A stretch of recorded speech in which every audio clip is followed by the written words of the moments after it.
कैसे हो आप सभी। स्वागत है आपका हमारे YouTube चैनल में। आज मैं आपके लिए 7.2 प्रश्नावली का क्वेश्चन नंबर 5 लेकर आया हूँ। हमने क्वेश्चन नंबर 4 तक सवाल कर लिए थे कंप्लीट पूरी तरह से, ठीक है।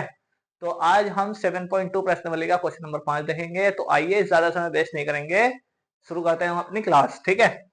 तो हमारी क्लास के में सबसे पहला क्वेश्चन जो है ये हमारा क्वेश्चन नंबर 5 है। वह अनुपात ज्ञात कीजिए। अनुपात ज्ञात करना यानी कि रेशियो ज्ञात करना, इंग्लिश में बोलते हैं रेशियो, जिसमें बिंदुओं ए 1, -5 और बी 4, -5 को मिलाने वाली रेखाखंड एक्स अक्ष से विभाजित होता है, ठीक है। इस विभाजन बिंदु के निर्देशांक भी ज्ञात कीजिए। बच्चों इसमें ज्यादा कुछ नहीं करना, आप डेफिनेशन से लिखना चाहो तो लिख दो। जैसे कि आप क्या लिखोगे, बिंदु ए के निर्देशांक और बी के निर्देशांक को मिलाने वाली रेखा खंड क्या होगी हमारी, x,0 होगी। x,0 पर ये विभाजित होता है। आप ये डेफिनेशन लिखने चाहो लिख दो, वरना आप डायरेक्ट आप एक क्या बनाओगे, पैमाना बनाओगे, ठीक है। यानी कि एक ये लाइन है हमारी ए बी। ए के निर्देशांक कितने हैं, 1,1,-5 और बी के निर्देशांक कितने हैं, -4,5। और यहां पर कोई बिंदु सी है जो एक्स अक्ष से विभाजित होती है। तो एक्स अक्ष, ठीक है, और एक्स अक्ष पर चली गई दूरी y बराबर 0 होती है। y बराबर 0। ये आ गए हमारे तीनों पॉइंट, तीनों बिंदु आ गए। अब हमें ये बताना है इसका रेशियो। एक फॉर्मूला होता है हमारा, जिसमें जब रेशियो नहीं दे रखा होता है, अनुपात नहीं दे रखा होता है, तो हम k/1 लेके चलते हैं। तो इसी के बेस पर एक फॉर्मूला होता है हमारा k/1 के बेस पर। वो क्या होता है हमारा, यहाँ आप सोल्यूशन डाल दोगे, ठीक है। और आप ये डेफिनेशन लिखना चाहो तो लिख दियो कि क्या बिंदु ए के निर्देशांक तथा बिंदु बी के निर्देशांक जो बिंदु सी पर रेखाखंड x, y से विभाजित होती है। आप इस तरह से लिखना चाहो तो लिख देना, वरना यहीं से आप डायरेक्ट करोगे। कैसे करोगे आप, यहां से डायरेक्ट, यहां से आप डायरेक्ट लिखोगे x, विभाजन सूत्र से लिखोगे आप, ठीक है। x बराबर क्या होता है हमारा, m1x2 प्लस m2x1 बटे m1 प्लस m2, ठीक है। आप डायरेक्ट के वाला मत लगाओ, आप ये वाला लगाओ, m1 ये है और m2 ये है। समझ में आई बात। अब हम क्या करेंगे, पहले ये x निकाल रहे हैं हम, तो देखिए x ऐसी रहेगा हमारा, बराबर m1 कितना आपका, m1 है आपका k इंटू x2 कितना आपका x1 और x2, ये आपका x1 y1, ये आपका x2 y2, ठीक है।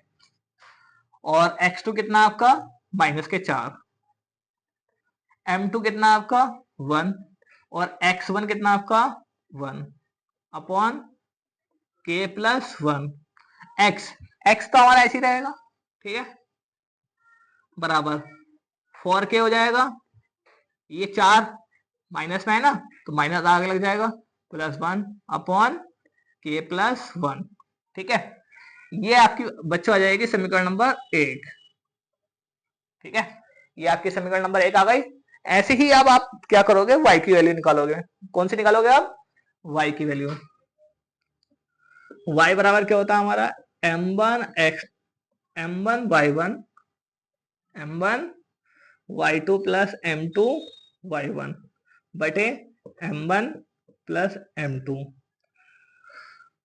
y की वैल्यू कितनी है पे 0, m1 के y2 कितना आपका 5, m2 कितना आपका 1 और y1 कितना आपका -5 बटे k+1।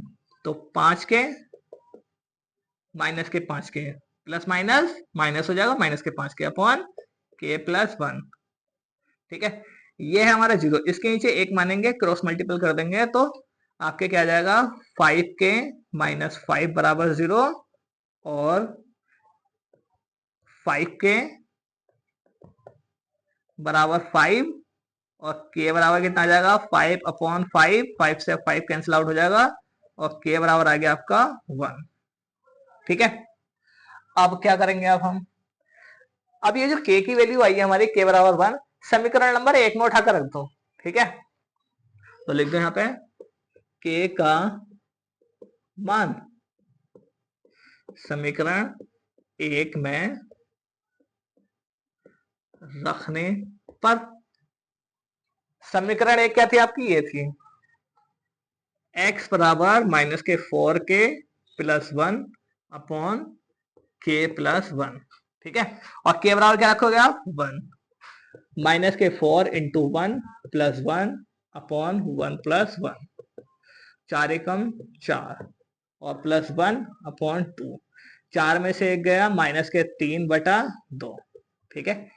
x बराबर ये आ गया आपका माइनस के 3/2, ठीक है बच्चों। x बराबर आ गया आपका माइनस के 3/2 और k बराबर आ गया आपका 1। ये आपका आंसर हो जाएगा। उम्मीद है आप लोगों को समझ में आया होगा बच्चों। आप लोग इसका स्क्रीनशॉट ले लीजिए और हम बढ़ते हैं सवाल नंबर 6 की ओर, ठीक है। तो यह हमारा छठा सवाल कह रहा है यदि बिंदु 1, 2, 4, y, x, 6 और 3, 5 इसी क्रम में लेने पर एक समांतर चतुर्भुज के शीर्ष हो तो x और y के मान ज्ञात करने हैं, ठीक है बच्चों। x और y के मान हमें ज्ञात करने हैं। सबसे पहले आप क्या करोगे, एक समांतर चतुर्भुज बना लो। ये लीजिए जी, समांतर चतुर्भुज आपने बना लिया, ठीक है। ये आ गया आपका a b c d। a के निर्देशांक हैं आपके 1, 2, b के हैं आपके 4, y और c के हैं आपके x, 6 और d के हैं आपके 3, 5, ठीक है। और बच्चे इसके समांतर क्रम की बात कर रहे हैं तो इसके विकर्ण भी हम खींच देते हैं, ठीक है। इसमें हमें x और y के मान निकालने हैं और x और y हमारा देखिए, अगर हम ये वाले विकर्ण और ये वाले विकर्ण लेंगे तो हमारा x और y आ जाएगा, यानी कि मध्य बिंदु सूत्र से आप निकाल सकते हो इसके विकर्ण, ठीक है। तो आप विकर्ण के अनुसार इसको लेके चलोगे। देखिए क्या करोगे आप, सॉल्यूशन। आप इन बिंदुओं के नाम अगर देना चाहें तो आप अपने हिसाब से दे देना, ठीक है। हम डायरेक्ट लेते हैं, समांतर चतुर्भुज के विकर्ण बराबर होते हैं, ठीक है। तो AC के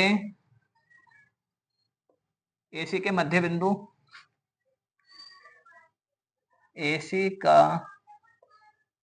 मध्य बिंदु बराबर होगा BD के मध्य बिंदु के, ठीक है। AC का मध्य बिंदु बराबर होगा BD के मध्य बिंदु या BD का मध्य बिंदु, ठीक है। ये मध्य बिंदु का सूत्र हम इसमें अप्लाई कर रहे हैं, ठीक है। तो क्या होता है हमारा AC x1 प्लस x2 यानी कि x1 1 plus x upon 2 into y1 plus y2 2 plus 6 upon 2 बराबर आएगा आपका BD कितना आपका 4 plus 3 y2 y plus 5 y2, ठीक है। ये आपका बराबर आ गया। अब आप क्या करोगे, ये आपका सबसे पहला x होता, ये y होता, ये x होता, ये y होता। x को x के साथ ले लो और y को y के साथ ले लो, ठीक है। नाउ अब 1 प्लस एक्स y2 ये आपका जाएगा इसके साथ, तो कितना हो जाएगा 4 और 3 7y2, 2 से 2 कैंसिल आउट हो जाएगा, ठीक है। यहां बचेगा आपका 1 प्लस एक्स बराबर 7, एक्स बराबर 7 माइनस 1, एक्स बराबर 6। ये 1 प्लस का बराबर के दूसरी पार जाएगा माइनस का हो जाएगा, ठीक है। तो x की वैल्यू तो हमने यहां से निकाल ली, इसको आपने इसके साथ ले लिया, अब इसको आप इसके साथ लोगे तो 6 और 2 8 y2 बराबर कितना आ जाएगा y प्लस 5 y2, 2 से 2 कैंसिल आउट हो जाएगा। अब क्या करोगे y प्लस 5 बराबर 8, y बराबर कितना हो जाएगा आपका 8 माइनस 5, y बराबर आ जाएगा आपका 3। ठीक है, दोबारा बता देता हूं आपको मैं। देखिए एक तरह से यहाँ पे हमने किया है कंपेयरिंग, इसको आपने इसके साथ ले लिया और इस वाले को आपने इसके साथ ले लिया। ठीक है, तब आपने ये काम किया है, तो ये आपका आंसर हो गया। ठीक है, एक्स और वाई के निर्देशांक निकाल लिया हमने, एक्स और वाई ज्ञात करा दिया था, एक्स और वाई निकाल लिया हमने, ये आपका आंसर हो गया। चलिए, उम्मीद है आप लोगों को ये सवाल समझ में आया होगा। बढ़ते हैं हम सवाल नंबर 7 की ओर। देखिए सवाल नंबर 7, तो ये है हमारा सवाल नंबर 7। बिंदु ए के निर्देशांक ज्ञात कीजिए जहां ए बी एक वृत्त का व्यास है। ए बी क्या है हमारा, एक वृत्त का व्यास है। एक वृत्त बोला है तो सबसे पहले एक वृत्त बना लीजिए।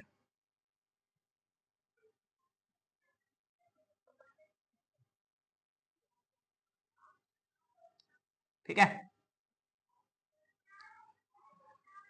व्यास बोला है तो ये हो गया जी पूरा व्यास।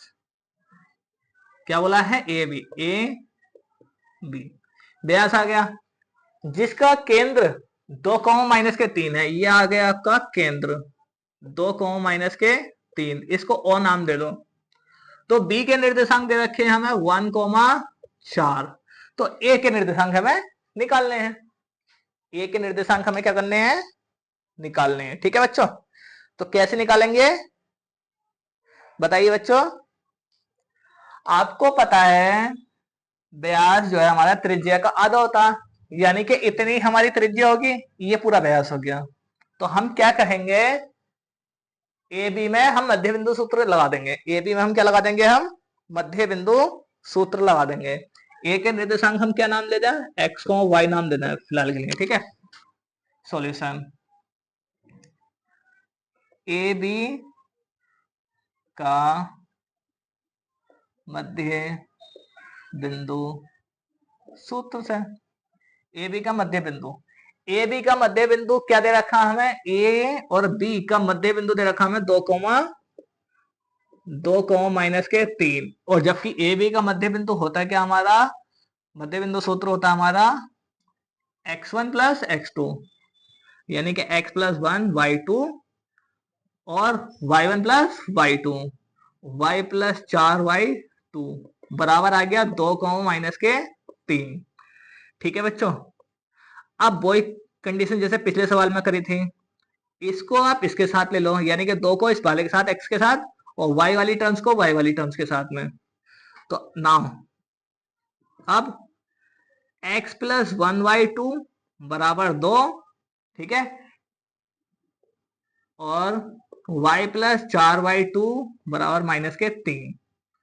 या इसके नीचे एक मानेंगे, इसके नीचे एक मानेंगे, एलसीएम लेंगे, एलसीएम नहीं 3 से गुणा कर देंगे, तो x+1y 2 दूनी 4, x बराबर 4, ये 1 प्लस का रह जाएगा माइनस का, x बराबर कितना आ गया 3। ओके, ऐसे ही इसमें करेंगे, क्रॉस मल्टीपल कर देंगे तो y + 4 बराबर 2 तिया 6, y बराबर -6 प्लस का 4 है, इधर जाएगा तो माइनस का हो जाएगा, -4। तो y बराबर कितना आ जाएगा, -6 कोमा, मतलब 6 और 4 10, -10। तो क्या कह देंगे हम, बिंदु ए के निर्देशांक वो बराबर आ जाएंगे आपके 3, -10। ये आपका आंसर हो जाएगा। ठीक है, चलिए बच्चों आज के लिए इतना ही, मिलते हैं हम अपने नेक्स्ट वीडियो में, तब तक के लिए best of luck for everyone, thank you.